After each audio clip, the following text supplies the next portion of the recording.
चलिए सीधे बैठेंगे। Hariom.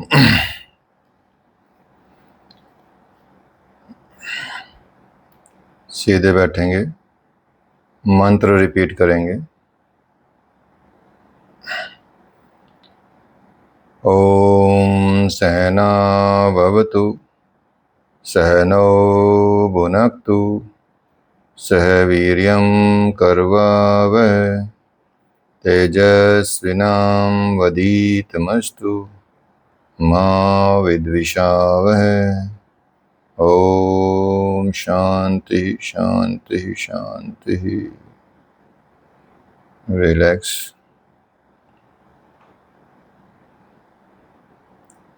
Gently open your eyes. चलिए हरिओम। हाँ जी। तो कल भगवत गीता में आपको धृतराष्ट्र ने जो प्रश्न पूछा था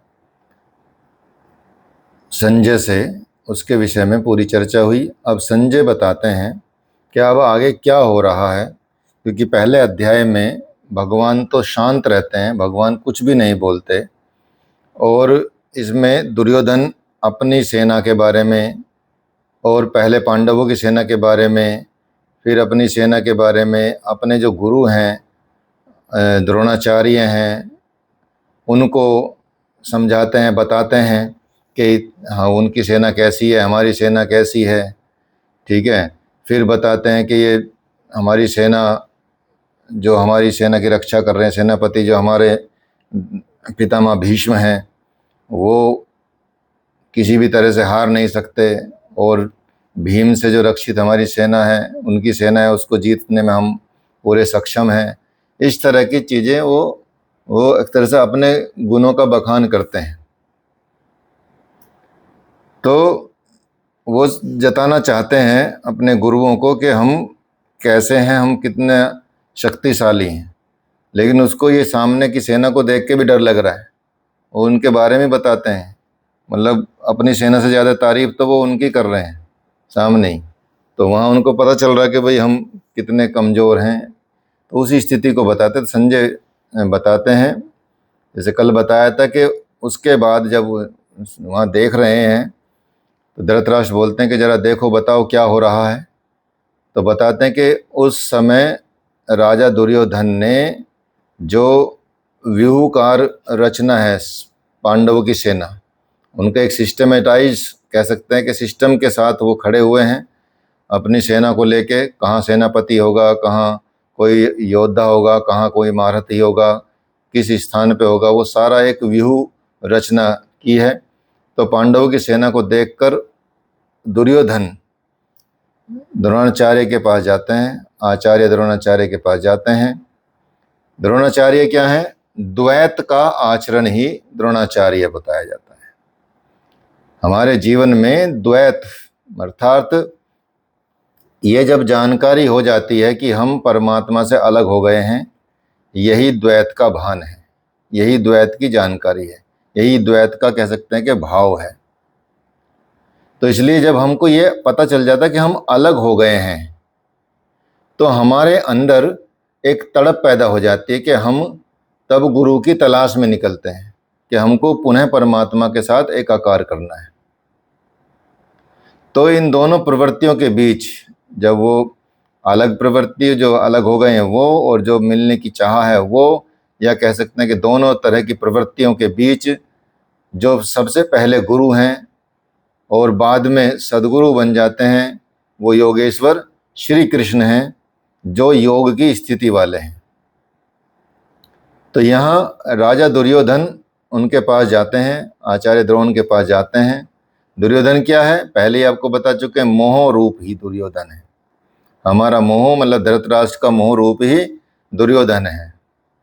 मोह जो है संपूर्ण व्याधियों का मूल है। ये तो जो धृतराष्ट्र का मोह हुआ ना दुर्योधन, लेकिन दुर्योधन वास्तव में क्या है?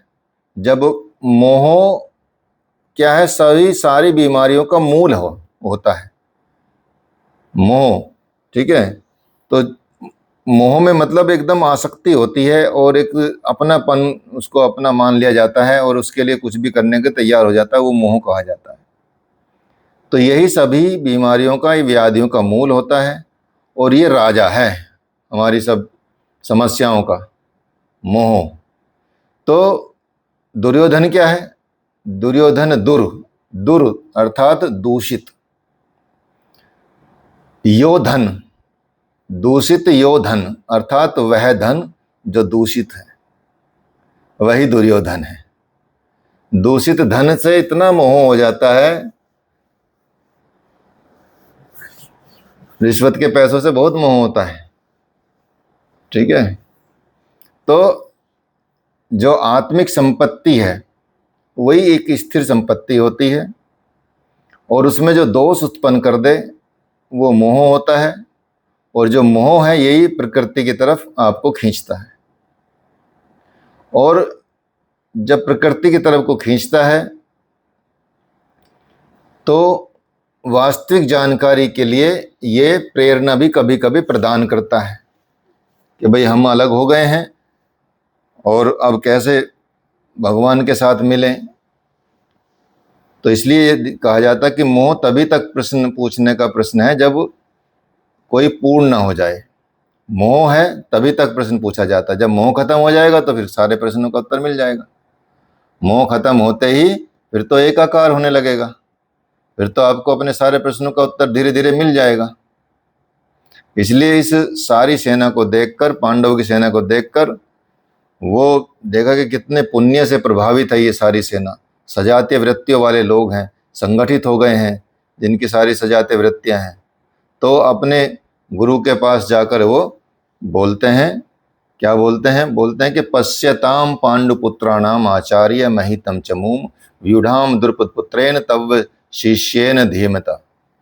बोलते हैं कि हे आचार्य, अपने बुद्धिमान शिष्य द्रुपद पुत्र धृष्टद्युम्न, क्योंकि धृष्टद्युम्न ने उसकी व्यवहार सेना खड़ी की थी, तो उसको बोलते हैं कि देखो आपके ही बुद्धिमान शिष्य हैं द्रुपद पुत्र धृष्टद्युम्न, देखो कैसी सेना खड़ी की है, पांडवों की भारी सेना को देखो।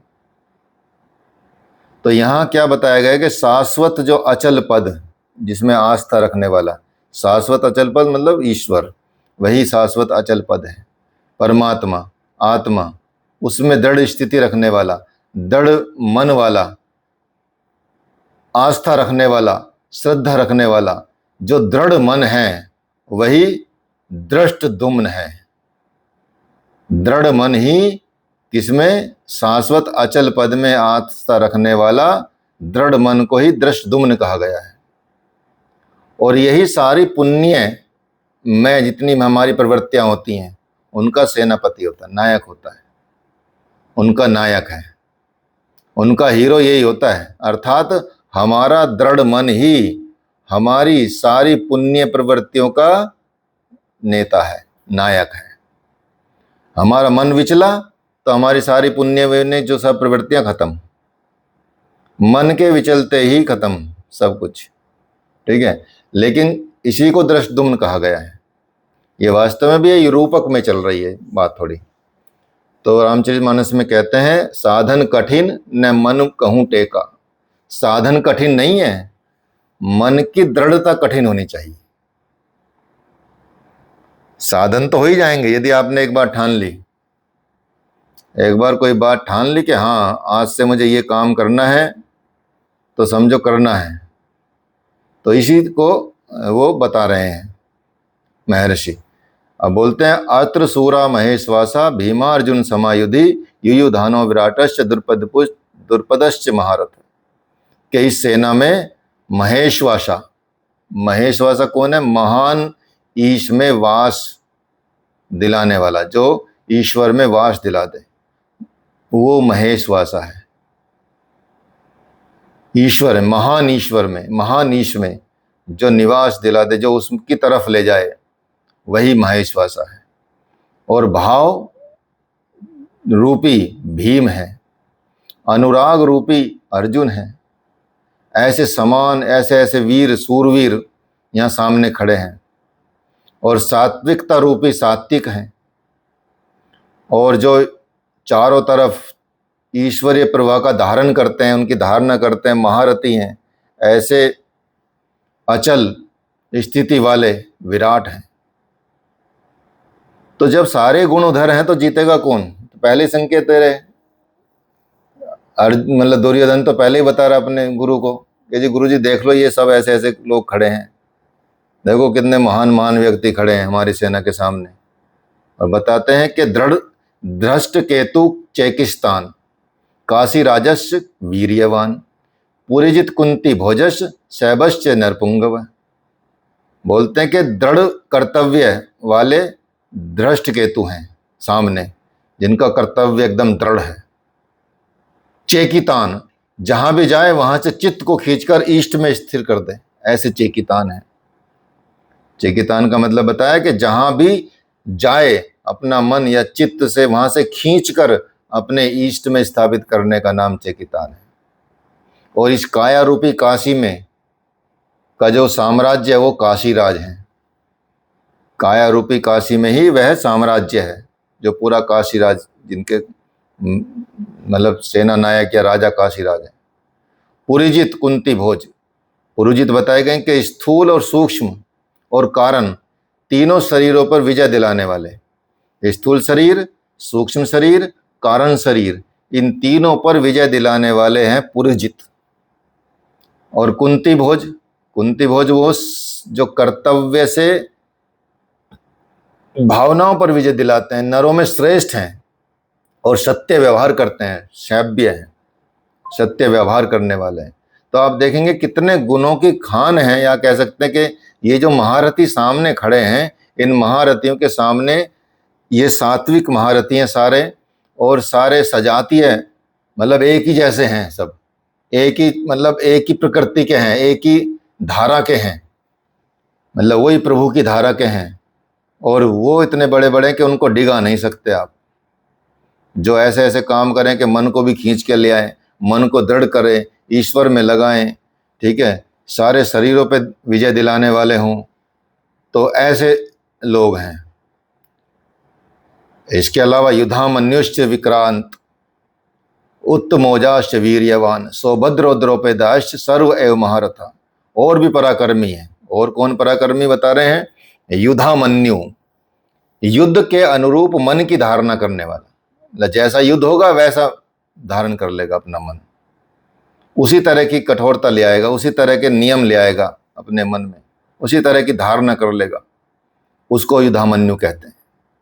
उत्तमोजा, शुभ की जो मस्ती होती है, शुभ संकेतों की, वो है उत्तमोजा। सुभद्रा पुत्र अभिमन्यु है। जब शुद्ध का आधार आ जाता है तो मन भय से रहित हो जाता है। जब शुभता आ जाती है आपके अंदर, जब शुभ संकेत आने लगते हैं और शुभ हो जाता है आपका जीवन, आपका मन, तो मन में किसी भी तरह का भय नहीं रहता, किसी भी तरह का भय चला जाता है। ऐसे शुभ आधार से उत्पन्न है उनका अभय, उनका मन, अभय मन, वही अभिमन्यु है। और ध्यान रूपी द्रौपदी के पांचों पुत्र हैं। द्रौपदी पुत्र सारे पांचों के पुत्र द्रौपदाश्य सारे महारथी हैं। प्रतिविद्य, सुत सौम, शतानीक, श्रुतकर्मा और श्रुतकीर्ति, ये सब द्रौपदी के 5 पुत्र हैं। इनका जो संकेत दिया गया है, एक वात्सल्य है, एक लावण्य है, एक सहृदयता है, एक सौम्यता है, एक स्थिरता है, ऐसे प्रतीक माने गए हैं। तो सारे जो अच्छे अच्छे गुण हैं, ये सब के सब क्या हैं? महारथी हैं। ये सब अपने अपने आप में इतनी बड़ी सत्ता है, ये अपने अपने आप में साम्राज्य है, महारथी हैं। और इनके पास साधन पथ पर चलने की पूर्ण योग्यता है, पूर्ण क्षमता के साथ ये साधन पथ पे चलते हैं। ये है महान योद्धा। तो ये डिगते नहीं है किसी भी चीज में, पूरी योग्यता इनके अंदर है। इस तरह से अर्जुन, दुर्योधन क्या है, पांडवों के पक्ष को के 15-20 नाम गिनाता है अपने गुरु को। और क्योंकि जो सारे के सारे दैवी संपद के बहुत महत्वपूर्ण अंग हैं, सब दैवी संपद के अंग। तो इसलिए आप देखेंगे जो विजातीय प्रवृत्तियों का राजा है दुर्योधन,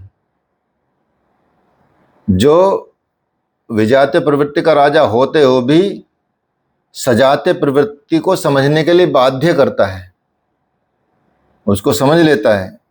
तो दुर्योधन अपना पक्ष कहता है। यदि कोई बाह्य युद्ध होता, ठीक है, बाहरी युद्ध होता, तो अपनी फौज बढ़ा चढ़ाकर करता। एक सेकंड होल्ड कीजिएगा, ठीक है। तो ठीक है, तो ये है, दुर्योधन अपना पूरा पक्ष गिनाते हैं और पूरा पक्ष संक्षेप में रखते हैं। तो इसलिए उसने क्या है, विकार अपने कम गिनाए हैं, क्योंकि उन पर विजय पाना है, वे नाशवान हैं। तो उसने केवल अपने पक्ष के 5-7 विकार ही बताए हैं। तो बताते हैं, जैसे अस्माकम तु विशिष्टा ये तान्नि बोध द्विजोत्तम नायका मम सैन्यस्य संज्ञार्थ तान ब्रवीमि ते। द्विजोत्तम हमारे पक्ष में जो जो प्रधान हैं, अब बताते हैं कि अब तो उन्होंने की सुन लिया आपने, अब उनके बारे में आप जान गए हैं। अपने गुरु को बताते हैं, द्रोणाचार्य को, कि आप तो उनके बारे में जान चुके हैं, ये मैंने बता दिया कि कौन कौन है। अब आप हमारे जो साथ हैं, हमारे पक्ष में जो जो भी प्रधान हैं, उनको भी आप एक बार समझ लो। तो आपको जानने के लिए मेरी सेना के जो जो नायक हैं उनको मैं आपको बताता हूँ, कौन कौन मेरी सेना में नायक हैं। तो बाह्य जो बाहरी युद्ध है, बाह्य युद्ध के जो सेनापति के लिए है संबोधन दिया जाता है, वो द्विजोत्तम संबंध है, जो असामयिक है, उसका कोई मतलब नहीं होता। क्योंकि गीता में अंतःकरण की 2 प्रवृत्तियों का संघर्ष है, जिसमें द्वैत का आचरण ही द्रोण कहा जाता है। और जब तक हम एक लेश मात्र भी कह सकते हैं आराध्य से अलग हैं, तब तक प्रकृति विद्यमान है, द्वैत बनी हुई है, ठीक है, शिव और शक्ति कह सकते हैं कि। तो इसलिए इस द्वीप पर जय पाने की प्रेरणा सबसे पहले गुरु द्रोणाचार्य से मिलती है, और अधूरी शिक्षा की पूरी जानकारी के लिए प्रेरणा करती है। वो कोई पूजा स्थली नहीं है। और ये सारे जो संबोधन है शौर्य सूचक, जिनमें शौर्य दिखता है, ऐसे संबोधन करने की वो कोशिश करता है, विजातीय प्रवृत्ति के भी, अर्थात विजातीय प्रवृत्ति को भी वो थोड़ा कह सकते हैं कि बढ़ा चढ़ा के बताता है। इसलिए बताता है कि भगवान भीष्मस्य कर्णश्च कृपश्च समिति जन्य असुथामा विकर्णश्च सोमदत्तिस्थैवच। कि एक तो स्वयं आप, खुद आप हैं, द्वैत के आचरण रूपी द्रोणाचार्य। एक तो आप ही बहुत बड़े योद्धा हैं, महान हैं। और ब्रह्म रूपी पितामह भीष्म, पितामह को हमेशा भ्रम ही रहा कि मैं इधर जाऊं या इधर जाऊं। मतलब दोनों को प्यार करता था, दोनों को चाहता था, लेकिन कन्फ्यूजन में रहे कि मैं पांडवों की रक्षा करूं या इनकी रक्षा करूं, या तो कन्फ्यूजन में उनका ऐसा अपराध हो गया कि वो भगवान के खिलाफ ही खड़े हो गए। तो ब्रह्म रूपी पितामह भीष्म है, और ब्रह्म इन विकारों का उद्गम है। अगर ब्रह्म ना होता या पितामह भीष्म ना होते तो पहले ही रोक देते सारी चीजों को। अगर कंट्रोल करते, पहले कैसे रोक देते? तभी रोक देते थे जब इन्होंने अपने पिता के लिए अपने को ऐसे प्रण में बांधा कि आज से मैं प्रण लेता हूं कि मैं शादी नहीं करूंगा जीवन भर, और अपने पिता की शादी एक कन्या से कराई, ठीक है। तभी अगर ये प्रण ना लेते और अपना वंश बढ़ाते तो हो सकता है ये काम ही ना होता, राजा बनते, और राजा किसी और को बना दिया, ठीक है। तो इस वजह से ये विकारों का उद्गम यही है, ये माना गया, ठीक है। जो विकारों का उद्गम, जो विकार क्या है, अंत तक जीवित रहता है। ये ऐसा विकार है कि ये लास्ट तक जीवित रहता, इसलिए इसको पितामह कहते हैं। तो सारी सेना मर गई सब, लेकिन ये जीवित था। सब भस्म हो गए, लेकिन लास्ट तक ये सरसैया पर अचेत पड़ा था, फिर भी जीवित था। यही है ब्रह्म रूपी भीष्म। तो भ्रम क्या रहता है? भ्रम अंत तक रहता है, डाउट अंत तक रहता है। जब तक काम नहीं हो जाता ना, तब तक डाउट ही रहता है किसी भी चीज में। तो यदि आपके अंदर भ्रम पैदा हो गया कि मैं ये कुछ कर पाऊंगा नहीं कर पाऊंगा, ऐसे बहुत डाउट रहता है, बच्चों में भी डाउट रहता है कि रिजल्ट कैसा आएगा, डाउटफुल रहता है, बट भ्रम ही रहता है, अंत तक रहता है, जब तक सामने दिखता नहीं, सब तक उसके बाद जब सब कुछ खत्म हो जाए, सब कुछ रिजल्ट आ जाता है, तब मरता है। ठीक है, तो ये अंत तक रहता है, इसलिए फिर भी जीवित है, समझ लीजिए। तो इस तरह से जो विजातीय कर्म रूपी कर्ण है, ये भी विजातीय कर्म रूपी कर्ण, और संग्राम विजयी कृपाचार्य हैं। ये साधना के अवस्था में साधक द्वारा कृपा का आचरण ही, साधना की अवस्थिति में या साधना की अवस्थिति में जो साधक के द्वारा कृपा का आचरण होता है वही कृपाचार्य है। और भगवान के कृपा धाम भी हैं। प्राप्ति के पश्चात संत का भी वही स्वरूप होता है, लेकिन साधना काल में जब तक हम अलग हैं, परमात्मा से अलग हैं, विजातीय प्रवृत्ति जीवित रहेगी, हमारी अलग की प्रवृत्ति जीवित रहेगी, इसलिए ऐसी स्थिति उत्पन्न होती है। इसलिए जो मोह रूपी घिराव है ना, जब मोह रूपी घिराव हो जाता है, दुर्योधन घेर लिया है, दुर्योधन ने घेर लिया उसको, ठीक है, मोह रूपी घेराव हो जाता था, ऐसी परिस्थिति में साधक यदि कृपा का आचरण करता है तो वो नष्ट हो जाता है। जैसे कृपा करके दुर्योधन के साथ आया है, दुर्योधन पे कृपा करके, कृपाचार्य ने दुर्योधन पे कृपा की, उनके साथ आ गए तो अंततः नष्ट हो गए। सीता ने दया की तो लंका में प्रायश्चित करना पड़ा। तो दया भी सोच समझ के करनी पड़ती है, मोह रूप में होकर दया नहीं करनी पड़ती। ठीक है, इसलिए दया भी करें तो सोच समझ के करनी है, शास्त्रों के अनुसार करनी है। विश्वामित्र को दयार्द होकर उनको पतित होना पड़ा, ऐसी स्थिति में आना पड़ा। तो योग सूत्र में महर्षि पतंजलि भी कहते हैं कि ते समाधुपसर्गा व्युत्थाने सिद्ध है। व्युत्थन काल में, जब आपका उत्थान काल हो रहा है, तब सिद्धियां प्रकट होती हैं। तो वे वास्तव में क्या है, सिद्धियां हैं, लेकिन वो सिद्धियां सारी की सारी कैवल्य प्राप्ति के लिए उतनी बड़ी बाधक हैं जितने बड़े बाधक आपकी साधना में काम, क्रोध, लोभ, मोह है। सिद्धियों को भी बाधक बताया महर्षि पतंजलि ने। आप ये ना समझे कि सिद्धियां आ गई तो बस हम परमात्मा बन गए, क्योंकि फिर वो अटका देंगे परमात्मा में। तो ये तो मील के पत्थर मान के चलिए कि भाई हाँ ये पत्थर आया, मेरठ आ गया, हरिद्वार से दिल्ली से चलते हुए फिर मुजफ्फरनगर आ गया, फिर ये आपका हल्दीराम आ गया। आप हल्दीराम में रुक के एंजॉय करने लगे तो जितने रुकेंगे उतने लेट हो जाएंगे। ठीक है, तो वो सिद्धियां हैं, उनको बस ये है कि हाँ सही रास्ते पे चल रहे भाई, इस रास्ते पे ये चीज आती हैं। तो ये सही रास्ता बताने के लिए होती हैं सिद्धियां, कि हाँ तुम योग के रास्ते पे सही चल रहे हो, एकदम सही चल रहे हो, आपके अंदर ये सिद्धि आ गई, गायब होने की सिद्धि आ गई। ठीक है, कुछ भी माल हाथ में रखा कटोरा तो खीर लाने की सिद्धि आ गई। ठीक है, किसी को जीवित करने की सिद्धि आ गई। ठीक है, तो ये सिद्धियां हैं, तो ये सिर्फ इसलिए है कि आप सही रास्ते पे हो। लेकिन यदि वहीं आके अपना बाबा बन जाओगे और लोगों की भीड़ इकट्ठी कर लोगे तो बस वहीं आपका पतन शुरू हो जाएगा आध्यात्मिक रूप से। फिर आप भगवान को प्राप्त नहीं कर पाओगे, कैवल्य को प्राप्त नहीं कर पाओगे। तो वही बताते हैं महर्षि पतंजलि भी कि व्युत्थान काल में सिद्धियां प्रकट होती हैं और जरूर होती हैं, लेकिन ये वास्तव में सिद्धियां हैं, किंतु कैवल्य प्राप्ति के लिए उतनी बड़ी बाधक होती हैं। जब हम प्रयास करते हैं तो हमारा काम, क्रोध, लोभ, मोह, ये सब ऐसी चीजें जो हमको विघ्न डालती हैं हमारी साधना में।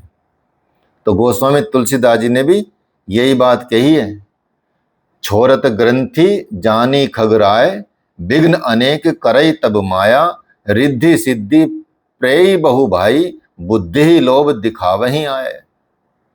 तो माया अनेक विघ्न करती है, बहुत सारे विघ्न डालती है माया, अपने खेल रचती है, अपनी चीजें रचती है। सिद्धियां प्रदान करती हैं, रिद्धियां प्रदान करती हैं, यहां तक कि सिद्ध बना देती है माया आपको। और ऐसी अवस्था वाला साधक यदि बगल से निकल भर भी जाए तो मरना सन रोगी भी उठ पड़ता है। मतलब यदि किसी के पास ऐसी सिद्धि आ जाए, ऐसी रिद्धि बन जाए जो सिद्ध बन जाता है, सिद्ध साधक यदि कोई मरने वाला बीमार व्यक्ति भी हो ना, उसके पास से बस निकल जाए वो जीवित, मतलब वो ठीक हो पड़ेगा। लेकिन भले ही वो ठीक हो जाए, लेकिन अगर वो ठीक हो गया और साधक जो है जिसकी वजह से वो ठीक हुआ, उसने ये मान लिया कि ये मेरी देन है, मेरी वजह से ठीक हुआ है, तो समझो वो नष्ट हो जाएगा, क्योंकि वो उसका योगदान नहीं है, वो तो उसकी जो तपस्या है उसका योगदान है। ठीक है, ऐसा नहीं कि वो, उसको तो परमात्मा प्राप्त करने हैं। तो फिर क्या होगा, एक रोगी की जगह उसको 1000 रोगी घेर लेंगे। जब 1000 लोग आने लगेंगे, उसका भजन चिंतन छूट जाएगा, अवरुद्ध हो जाएगा।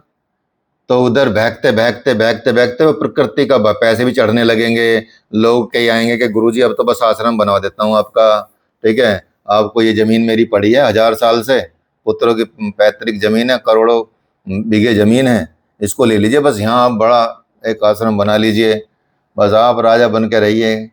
बस वहाँ वो राजा बने और वहाँ उनका साधन भजन छूटा और उनका क्रम टूट गया। तो वो मिलेगा, ऐसी बात नहीं वो नहीं मिलेगा, लेकिन सब अवरुद्ध हो जाएगा।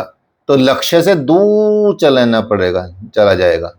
साधन कृपा करता है तो कृपा का अकेला आचरण ही समित जन्य है, समूची सेना को जीत लेगा। इसलिए साधक को जब तक, मतलब बताया जाता है कि योग साधना में जब पूर्ति पर्यंत इससे सतर्क रहना चाहिए।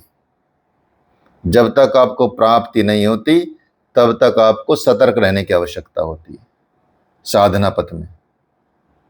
ठीक है, मान लिया बच्चे कोई तैयारी कर रहे हैं आईआईटी की, जेई की या एमबीबीएस की, और बस ये शुरू में उसको लगा कि भाई यहाँ अब तो पेपर सोल्व करने लगा हूँ मैं, अब तो मेरे 100% आने लगे हैं, और वो यदि हल्का पड़ जाए उस टाइम पे, तो समझो वो उसकी रैंक आनी थी पहली, अब रैंक आएगी 1000वीं। इतना फर्क पड़ जाएगा इतनी सी चीज से। ठीक है, तो वो जो स्थिति उसको चाहिए थी वो नहीं मिल पाएगी। तो जब तक पूर्ति ना हो जाए, पूर्ति पर्यंत तक इस सतर्क रहना पड़ेगा, हमको भटकना नहीं है। तभी आपके अंदर ऐसे गुण आएंगे कि आप समूची सेना को जीत सकते हैं। दया बिनु संत कसाई, दया करी तो आफत आई। दया के बिना संत कसाई माने जाएंगे और दया कर दी तो उनकी आफत आ जाएगी। ठीक है, दोनों तरह से फंसना है। तो इसलिए युक्ति का प्रयोग करते हुए निकल जाना चाहिए। तो इसलिए ये अधूरी अवस्था में ये विजातीय प्रवृत्ति का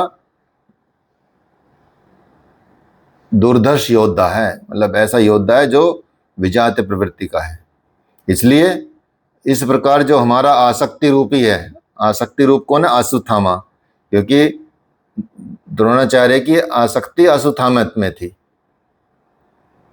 सृष्टि में कहीं भी वस्तुओं में लगाव की आसक्ति है, द्वैत का आचरण या द्रोणाचार्य, जहां भी सृष्टि में आपकी लगाव है वही अश्वत्थामा है, और द्वैत का आचरण ही मतलब द्रोणाचार्य है, और द्वैत ही आसक्ति का जन्मदाता है।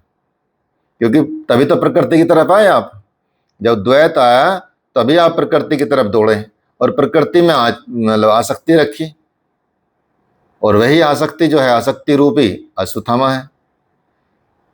शस्त्र हाथ में रहते हुए भी आचार्य द्रोण की मृत्यु नहीं हो सकती थी, वो अजय थे, मतलब वो उनको मृत्यु नहीं हो सकती। लेकिन भगवान कृष्ण ने कहा कि कौरव पक्ष में एक हाथी का नाम अश्वत्थामा है, और भीम उसी हाथी को मारकर अश्वत्थामा मारा गया ऐसा उद्घोष करे। तो ऐसी जो अप्रिय सूचना सुनी आचार्य द्रोण ने, तो बहुत ज्यादा विचलित हो गए, मर्माहत हो गए और शिथिल पड़ गए, और उसी समय उनका अंत कर दिया गया। भीम ने हाथी को मार डाला, प्रचार किया। प्रणाम सर बीच में रोक रही हूँ, मैं ये पूछना चाह रही हूँ कि जैसे आप बोल रहे हो कि भीम ने उद्घोष किया था अश्वत्थामा का, बट बोला जाता है कि युधिष्ठिर ने किया था, कि युधिष्ठिर सत्य बोलते थे और उनकी बात को कोई टाल नहीं सकता था। उद्घोष किया था भीम ने, लेकिन कन्फर्म किया था उन्होंने उससे, युधिष्ठिर ने कन्फर्म किया था उनसे, यदि आप बता दो कि उनकी वो सत्यवादी थे ना, उनकी बात को अरे कोई तो टाल नहीं सकता था। कन्फर्म किया था ना, जी, उद्घोष नहीं जी। किया, कन्फर्म किया कि अच्छा इससे पूछ लेता हूँ, ये तो सच बोलते हैं हमेशा। जैसे ही उन्होंने बोला, हाथी तो भगवान ने शंख बजा दिया, उसकी आवाज में वो सुना ही नहीं दिया। ठीक है, कूटनीति से युद्ध जीते जाते ना। ठीक है, जी, जी। तो इसलिए ऐसा हुआ। अब यदि हम उसकी, द्रोणाचार्य की इतनी आसक्ति नहीं होती है पुत्र में, बहुत ज्यादा आसक्ति नहीं होती, तो वो फिर धैर्य से समझते बात को, सुकून से समझते कि भाई पहले समझ तो लो क्या है। लेकिन नाम सुनते ही, अश्वत्थामा नाम सुनते ही वो एकदम शिथिल पड़ गए। और फिर आचार्य द्रोण ने समझा कि उनका पुत्र अश्वत्थामा मारा गया, और वो शिथिल पड़ गए, धनुष हाथ से गिर गया, हताश हो गए और युद्ध भूमि में बैठ गए। तभी उनका गला काट दिया गया। तो इसलिए पुत्र में अत्यधिक आसक्ति ही उनकी मृत्यु का कारण बन गई। और अश्वत्थामा तो दीर्घजीवी था, उसको वो भी भूल गए कि ये तो चिरंजीवी है। ठीक है, अश्वत्थामा तो चिरंजीवी था ना, दीर्घजीवी था, निवृत्ति के अंतिम क्षणों तक भी विद्यमान रहता है, इसलिए अमर कहलाया।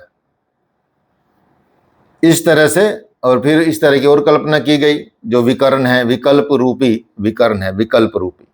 और साधना की उन्नत अवस्था में जो विशिष्ट कल्पनाएं होते उठने लगती हैं, मन में संकल्प विकल्प होने लगते हैं, और किसी भी प्रकार के स्वरूप की प्राप्ति के साथ भगवान की ओर से कौन कौन सी सिद्धियां, अलौकिक सिद्धियां प्रदान की जाएंगी, और भगवान के चिंतन के साथ के स्थान पर, भगवान के चिंतन के स्थान पर विभूतियों का चिंतन होने लगता है।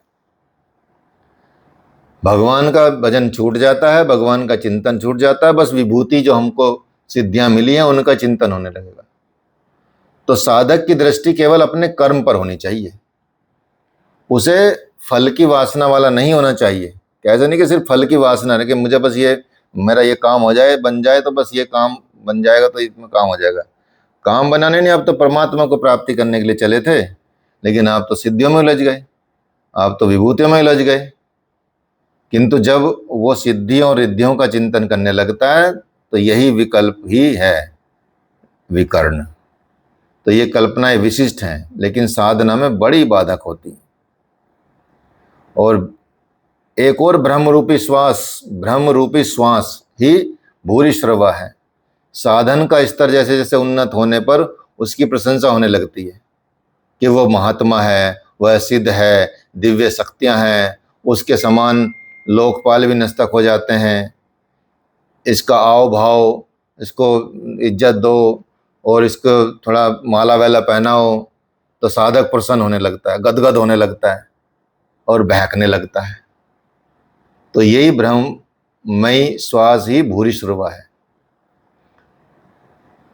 तो एक संत का कहना था कि संसार में पुष्प वृष्टि करें, प्रशंसा करें, विश्व जगत गुरु कहे तुम्हें कुछ भी नहीं मिलेगा, रोने को आंसू ही नहीं मिलेगा। यदि भगवान तुम्हें साधु कह दे तो सब कुछ पा जाओगे।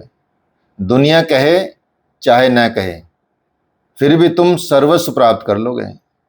मतलब यदि आप संसार के सुख में जिएंगे ना, संसार की लालसा में जिएंगे, संसार की प्रशंसा के लिए जिएंगे, संसार तुम पे माला बरसा रहा है, पूरा पूरा हजार मतलब रथ से यात्रा निकाल रहा है आपको बैठा के, विश्व जगत गुरु कह रहा है, फिर भी कुछ नहीं मिलने वाला।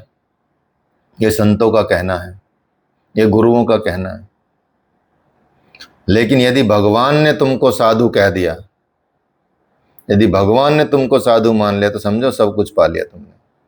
दुनिया से चाहे कुछ ना मिले आपको, दुनिया से चाहे कुछ ना मिले, धक्के ही मिले, लेकिन तुम फिर भी सर्वस्व को प्राप्त कर लोगे, अर्थात परमात्मा को प्राप्त कर लोगे। इस तरह से सांसारिक प्रशंसा में बह नहीं जाना चाहिए, और जो सांसारिक प्रशंसा में बह जाता है, जिसकी भूरी भूरी प्रशंसा होती है, वो साधना से भटकने लगता है, और इसी तरह से फिर संयम खो देता है। ऐसी वृत्तियां हैं। तो ये वृत्तियों के सारे अंग उपांग हैं जितने बताएं। तो इस तरह से ये अर्जुन दुर्योधन इस तरह से अपने उनकी प्रशंसा कर रहा है जो विजातीय गुण है। अन्य च बहव सूरा मदर्थे त्यक्त जीविता नाना शस्त्र प्रहरणा सर्वे युद्ध विशारदा। और जो बहुत से सूरवीर और जो अनेक शस्त्रों से सुसज्जित होते हैं वो मेरे लिए जीवन की आशा को त्याग कर युद्ध में डटे हैं, ऐसा दुर्योधन बोल रहा है। ये बड़े बड़े सूरवीर हैं, बहुत सारे शस्त्रों से युक्त हैं और सभी मेरे लिए प्राण त्यागने के लिए तैयार हैं, मेरे लिए सब जान देने के लिए खड़े हैं यहाँ पे, लेकिन उनकी कोई ठोस गणना नहीं है। अब कौन सी सेना किन भावों को सुरक्षित, किन के द्वारा सुरक्षित होती है, कौन सी सेना की रक्षा कौन कर रहा है, इसके बारे में बताते हैं दुर्योधन के अपर्याप्तम तदस्माकं बलम भीष्माभिरक्षितम पर्याप्तम त्विद में तेषाम बलम भीमाभिरक्षितम। कि ये भीष्म द्वारा रक्षित हमारी सेना है सब तरह से अजय है, और जो भीम के द्वारा जो रक्षित सेना है उन लोगों की, ये उनकी सेना को जीतने में हम बहुत ज़्यादा सुगम हैं, हम आराम से जीत लेंगे। कि हमारी सेना जो भीष्म से रक्षित है ये हर तरह से अजय है, इसको किसी भी तरह से हरा नहीं जा सकता। और जो भीम की सेना, भीम जिसकी रक्षा कर रहे हैं, उन लोगों की सेना से हम जीतने में बड़ी आसानी से जीत लेंगे। पर्याप्त और अपर्याप्त, जैसे जो श्लिष्ट शब्द का प्रयोग दुर्योधन कर रहा है वो आशंका को व्यक्त करता है कि डाउट क्यों है भाई, बता रहा क्यों है, युद्ध लड़। इसलिए देखना है कि भीष्म कौन सी सत्ता है, किस पर कौरव निर्भर करते हैं, और भीम कौन सी सत्ता है जिस पर दैवी संपत्ति या संपूर्ण पांडव निर्भर करते हैं। तो इसलिए दुर्योधन क्या बोलते हैं, अब देखें व्यवस्था क्या दे रहे हैं। व्यवस्था दे रहे हैं कि अयनेषु च सर्वेषु यथा भागम अवस्थिता भीष्मेवाभिरक्षन्तु भवन्तः सर्व ही एव ही। इसलिए अब बता रहे हैं, देखो कैसे बता रहे हैं कि इसलिए सब मोर्चों पर अपनी अपनी जगह स्थित खड़े रहो, और आप लोग सब के सब क्या करो, भीष्म की सारे तरफ से रक्षा करो।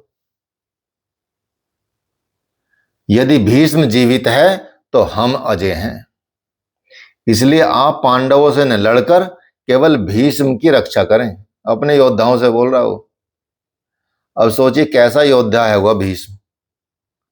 भीष्म कैसा योद्धा होगा जो अपनी रक्षा नहीं कर पा रहा है, उसकी रक्षा के लिए कौरवों को आना पड़ रहा है, कौरवों को उसकी रक्षा की व्यवस्था करनी पड़ रही है। ऐसा तो सेनापति है इनका। तो ये बता रहे हैं, तो ये कोई बाह्य योद्धा नहीं है, भ्रम ही भीष्म बताया गया। यही भ्रम जीवित है तब तक विजातीय प्रवृत्ति अर्थात कौरव अजय रहेंगे। जब तक भ्रम रहेगा तब तक बुराई रहेगी। अजय का अर्थ यही नहीं कि जिसे जीता न जा सके, बल्कि अजय का है अर्थ दुर्जय है, जिसे कठिनाई से जीता जा सकता है, जिसे जीतने में कठिन होता है। महा अजय संसार रिपु जीती सकई सो वीर। यदि भ्रम समाप्त हो जाए तो अविद्या का अस्तित्वहीन हो जाए। यदि भ्रम समाप्त हो जाएगा तो जो अविद्या होती है, जो हमको ज्ञान नहीं, अज्ञानता होती है, उसका वो अस्तित्वहीन ही हो जाएगी। और मोह जैसी चीजों से आंशिक रूप से हमें बचना भी चाहिए। जो ये मोह है, जो आंशिक रूप से बचे भी हैं, ये भी हमारे शीघ्र समाप्त हो जाएंगे। तो भीष्म की इच्छा मृत्यु थी, इच्छा ही उसका भ्रम है, और इच्छा का अंत और भ्रम का मिटना एक ही बात है। इच्छा का अंत हो जाए, हम इसी भ्रम में रहते हैं कि भाई ये होएगा, ये होएगा, ऐसे बड़ा चलता है कि इस बार चलो कोई बात नहीं, इस बार ये हो जाएगा, अगली बार देख लेंगे। बस इसी भ्रम में जीते रहते हैं और अपना उसी स्थिति को में अटके रहते हैं। इसलिए कई संत कहते हैं, कबीरदास ने ये भी कहा है कि इच्छा काया इच्छा माया इच्छा जग उपजाया, कह कबीर जो इच्छा विवर्जित ताका पार न पाया। ठीक है, बस जहां भ्रम नहीं होता वहां अपार और अव्यक्त है। इस शरीर के जन्म का कारण इच्छा है, इच्छा ही माया है, इच्छा ही जगत की उत्पत्ति का कारण है। ये सब शास्त्रों में कहा गया, उपनिषदों में कहा गया। इसलिए कहते हैं जो इच्छाओं से सर्वथा रहित होता है ताका पार न पाया, वे अपार अनंत असीम तत्व में प्रवेश पा जाते हैं। जो इच्छाओं से रहित हो जाते हैं। जिनकी इच्छा से रहित हो गए तो समझो वे अपार अनंत और असीम तत्व में अपने आप को पार कर जाते हैं। इसलिए जो कामनाओं से रहित हो जाते हैं, आत्मा में स्थित हो जाते हैं, वो आत्म स्वरूप हो जाते हैं। उनका कभी भी पतन नहीं होता, उनका ब्रह्म के साथ एक हो जाना होता है। शुरू में तो इच्छाएं अनंत होती हैं, लेकिन बाद में एक ही इच्छा बचती है, परमात्मा की इच्छा। परमात्मा की इच्छा शेष बचती है। जैसे भगवान पूरी भगवत गीता में बोलते हैं अर्जुन को कि अनासक्त हो जाओ, इससे अनासक्त हो जाओ, मतलब डिटैच हो जाओ। अनासक्त मतलब डिटैचमेंट। तो अनासक्त हो जाओ, यहाँ से अनासक्त हो जाओ, इस चीज से, प्रकृति के तत्वों से, ये से, परिवार से, इससे, सबसे अनासक्त हो जाओ। लेकिन बाद में एक बात बोलते हैं कि मुझसे आसक्त हो जाओ, अर्थात मुझसे अटैच हो जाओ।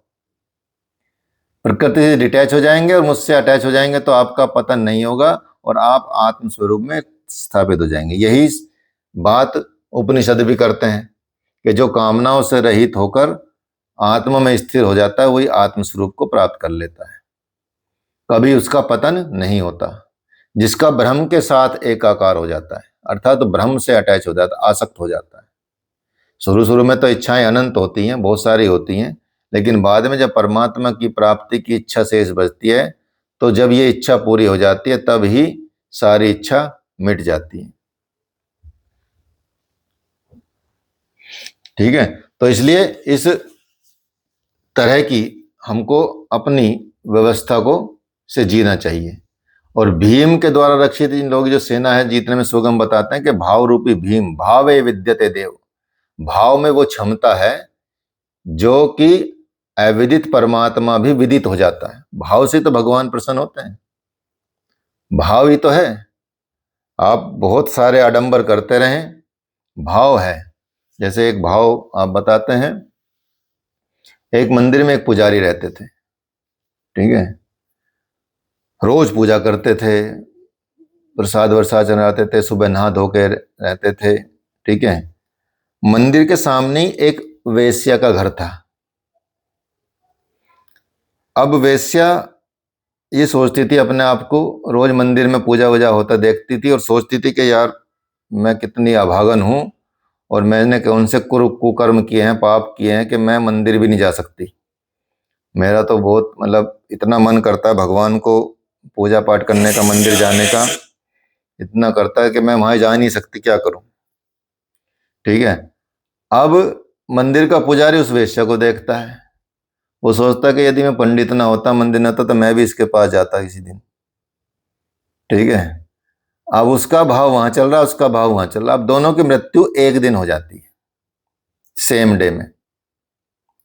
अब जब सेम डे में हो जाती है तो वो कभी मंदिर नहीं गई और रोज रोज मंदिर जाता था, ठीक है, लेकिन वो मंदिर जाने की इच्छा रखती थी और रोज अपने आप को कोसती थी। और पुजारी भी रोज अपने आप को सोचता था कि भाई मैं पुजारी ना होता। तो फिर उनके प्रसाद के लिए, जैसे 13वीं होती है, तीजा होता है, तो वो कुछ संत लोग, पूरा ग्रुप उनका आया कि चलो मंदिर पुजारी की जो वो है उसका वो प्रसाद खाना खाएंगे, जाके भंडारा पाएंगे। तो सारे संत आ रहे हैं। अब जो मेन संत थे, जो सामने सबसे आगे चल रहे थे, गुरुजी, वो वेश्या के घर की तरफ मुड़ने लगे। अब बाकी जो शिष्य थे उन्होंने उनको, गुरुजी को चेताया कि गुरुजी कहाँ जा रहे हो, वो तो बहुत गलत जगह जा रहे हो आप, सही नहीं है। कि नहीं नहीं कहाँ जा रहे हैं, हाँ उधर बहुत प्रसाद तो उन पंडित जी का है, उनका भी तो है, गुरुजी ने बोला। चलो जहाँ मैं चल रहा हूँ वहीं चलो। तो वो वेश्या के घर गए खाने। तो शिष्य बड़े परेशान, किसी ने पूछा गुरुजी ये तो बहुत गलत कर रहे हो आप, ऐसा क्यों किया आपने, ये तो हम यहाँ कोई खाएंगे, ऐसे खाने की जगह कोई है ये, पंडित जी के यहाँ चलते, आपका आपका हम समझ नहीं पाए क्या है। तो उन्होंने बताया चल दिखाता हूँ, बताता हूँ। तो उन्होंने उसके माथे पे हाथ रखा, अंगूठा रखा और दोनों के दर्शन कराए, वेश्या के भी और पंडित के भी। अब ये कहाँ है, तो जो पंडित है वो तो नरकगामी हो गया है और वेश्या को परमात्मा प्राप्त हो गए हैं, सिर्फ और सिर्फ भाव की वजह से। उसका भाव नरक की तरफ था तो वो नरक में गया, और उसका भाव परमात्मा की तरफ था तो परमात्मा में गया। तो भाव पर बड़ा बल दिया है संतों ने कि आप चाहे कुछ करे न करे, भाव रखे, भावे विद्यते देव। भाव में वो क्षमता है जो अविदित, जो दिख नहीं सकते, जो विदित नहीं है, ऐसे परमात्मा को भी प्राप्त करा सकते हैं, विदित करा सकते हैं। भाव बस्य भगवान सुख निधान करुणा भवन। भगवान कृष्ण ने इसे श्रद्धा कहकर संबोधित किया है। भगवान बोलते हैं कि भाव में वो क्षमता है जो भगवान को भी वश में कर लेती है।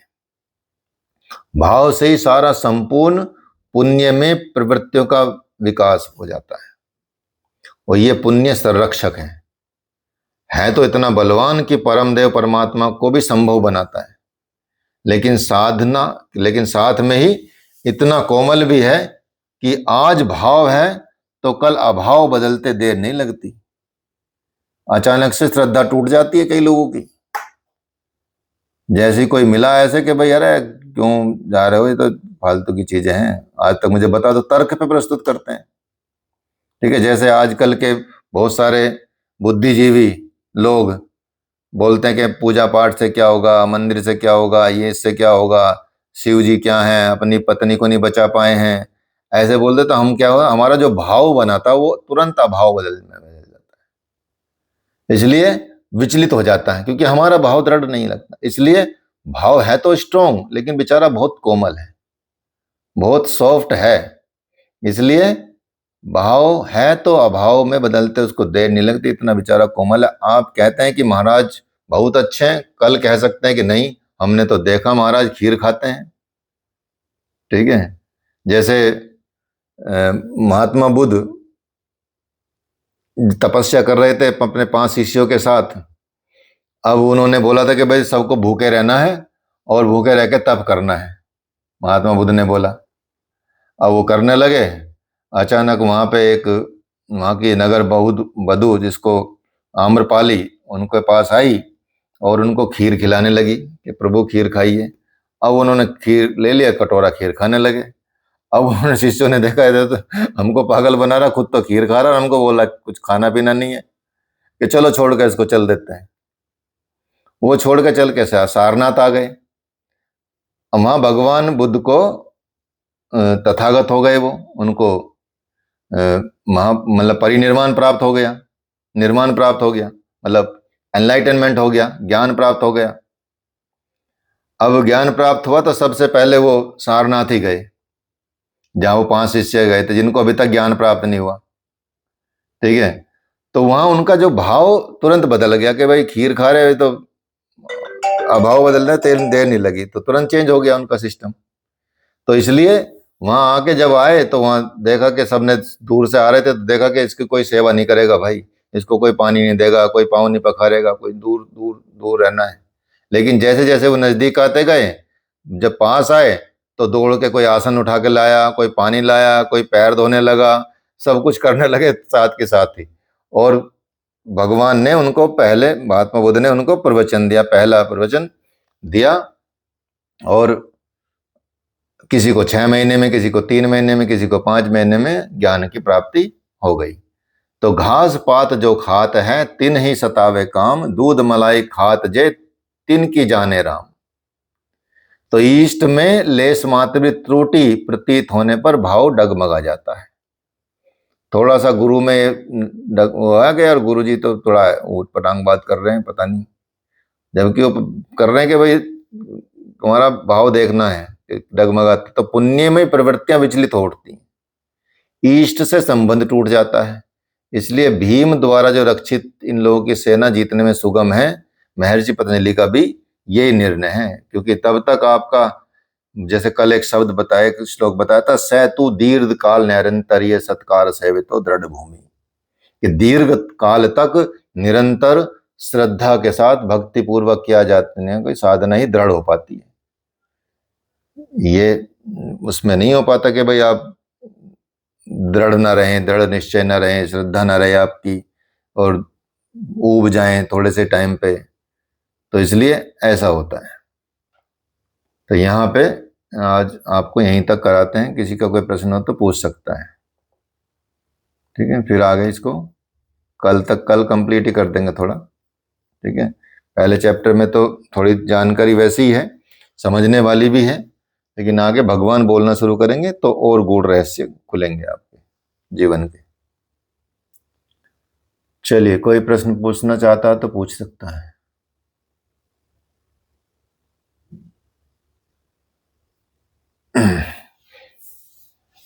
चलो फिर एंजॉय करो, सबको जाना होगा इधर उधर। ठीक है, सीधे बैठेंगे, फिर 3 टाइम्स ओम बोलेंगे। इनहेल ओ,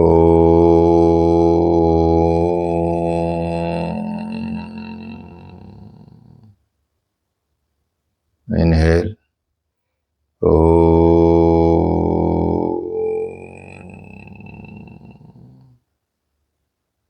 इनहेल ओ,